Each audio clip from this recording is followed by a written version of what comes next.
قرآن کریم نے فرمایا کہ یا ایھا الذین آمنوا ادخلوا فی السلم کافہ، اے ایمان والو اسلام میں داخل ہو جاؤ پورے کے پورے،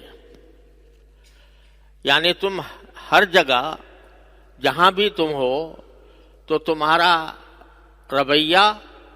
اسلامی احکام کے مطابق ہونا چاہیے، عقیدہ درست ہو۔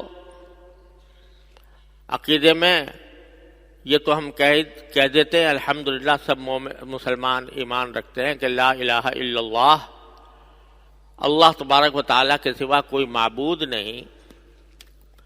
اور ہر روز اللہ تبارک و تعالیٰ کی بارگاہ میں ہم سورہ فاتحہ پڑھتے ہوئے یہ اقرار کرتے ہیں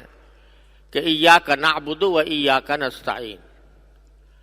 ہم اے اللہ آپ ہی کی عبادت کرتے ہیں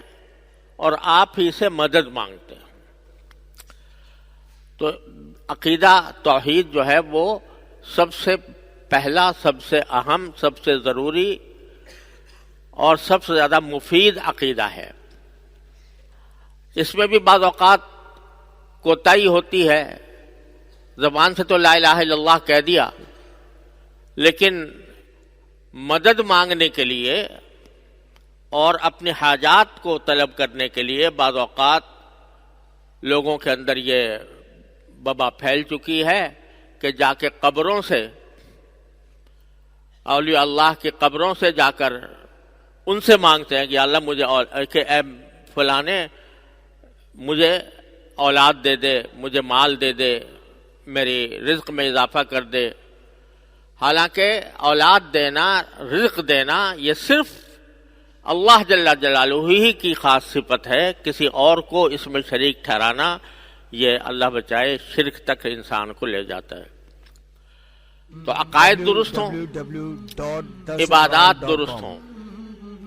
عبادات میں پانچوں عبادتیں ہم آپ سب جانتے ہیں، ان کو صحیح طریقے سے اللہ تعالیٰ کے حکم کے مطابق ادا کیا جائے۔